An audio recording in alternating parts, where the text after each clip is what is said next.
بسم اللہ الرحمن الرحیم۔ رائے منیز کے ساتھ آپ کا میزبان ریاض احمد جٹھڑ۔ پورے پاکستان میں ایکسن کالج کا چرچا ہے اور دو بچوں مصطفیٰ اور اقصیٰ کے فیسوں کو لے کر پورا پاکستان ایک ہی گردان لگائے ہوئے ہے کہ ان کی فیسیں کیوں معاف کی جا رہی تھی۔ کالج کی ہسٹری کو نہیں غور کیا جاتا کہ ہمیں وہ کالج چاہیے ہی نہیں، وہ اس لیے کہ 24 کروڑ عوام پر چند لاکھ کا قبضہ ہے، چند لاکھ افراد کے اوپر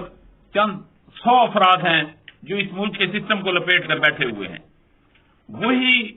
جیسا چاہتے ہیں موم کی گڑیا کی طرح قوانین کو بدل لیتے ہیں، کبھی قوانین لگا لیتے ہیں، کبھی انہیں کو اپنے لیے جیسے ان کا میرٹ ان کو پڑتا ہے ان کے بچوں کے لیے وہ اس کو لگا ان کے لیے وہ بہتر ہو جاتا ہے، چاہے وہ ملازمتیں ہوں، چاہے کسی ادارے کا سربراہ لگانا ہو، چاہے وہ اسمبلیوں میں فارم 45-47 سے جانے ہوں، ان کے لیے ان کی مرضی کی بات ہے، یہ کوئی نئی چیز تھوڑی ہے۔ یہ کالج 1888 میں یہاں ہمارے خطے میں آیا اور ان میں انگریزوں کے وہ بچے پڑھتے تھے جو یہاں ملازمتیں کرتے تھے، ان کے بچوں کو پڑھایا جاتا تھا، اور جو یہاں انگریزوں کی خوشامد کرتے تھے اور پھر ہمارے علاقے کے لوگوں پر ظلم کرتے تھے ان کے لیے ان کے بچوں کی جہاں موقع ملتا تھا وہ یہاں پڑھتے تھے۔ یہ کالج کی ہسٹری ہے اور آج تک 75 سال بنے پاکستان کو ہو گئے ہیں، اس کالج کو ہمارے قوانین کے تابع نہیں لایا گیا۔ ایک دفعہ تحریک انصاف کے دور میں انہیں خط لکھا گیا، انہیں کہا گیا کہ وہ پنجاب حکومت کتابیں ہمارے سلیبس کے مطابق پڑھائے اور اس میں ایلیٹ کلاس کے بجائے متوسط طبقہ کے لوگ بھی پڑھ سکیں، فیسوں کا لیول جو ہے وہ درست کیا جائے، لیکن اس پر بھی عمل نہ ہو سکا کیونکہ اس حکومت کو نکال دیا گیا فوراً۔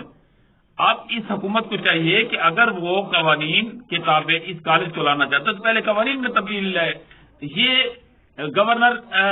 کی بھی توہین کی گئی ہے کہ اس نے لیٹر لکھا ہے، اس کو کہا گیا کہ لیٹر لکھنے کے لیے ایک وفاقی وزیر کو اتنا بڑا آ گیا ہے کہ وہ گورنر کو کہے کہ میرے بچوں کے لیے آپ فیس لکھنے کے لیے لکھیں، اور پھر اس تھامسن صاحب کو جو وہاں پرنسپل ہیں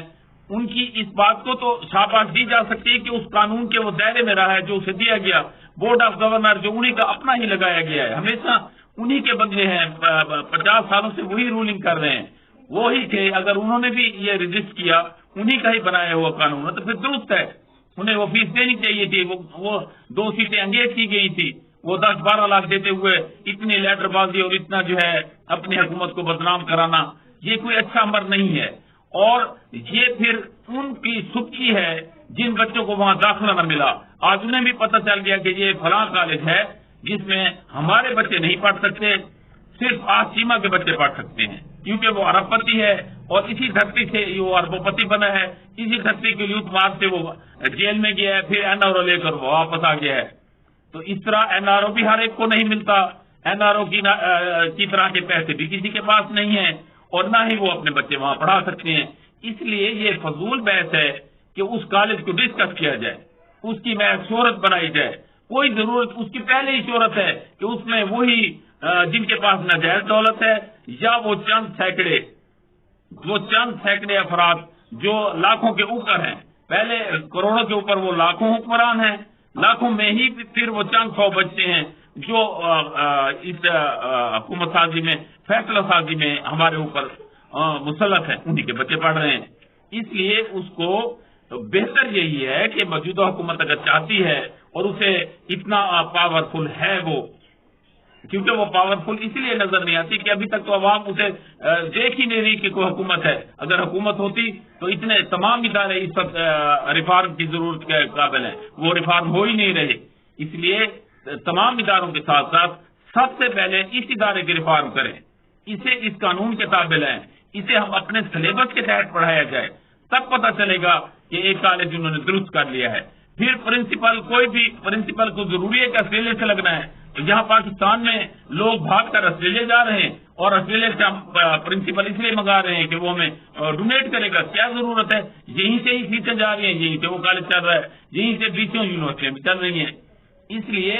اس کو موجودہ حکومت اس تناظر میں دیکھتے ہوئے اسے اپنے سلیبس کے نیچے لائے اور اپنے قوانین کے نیچے لائے، وہی بورڈ آف گورنر کو جو ہے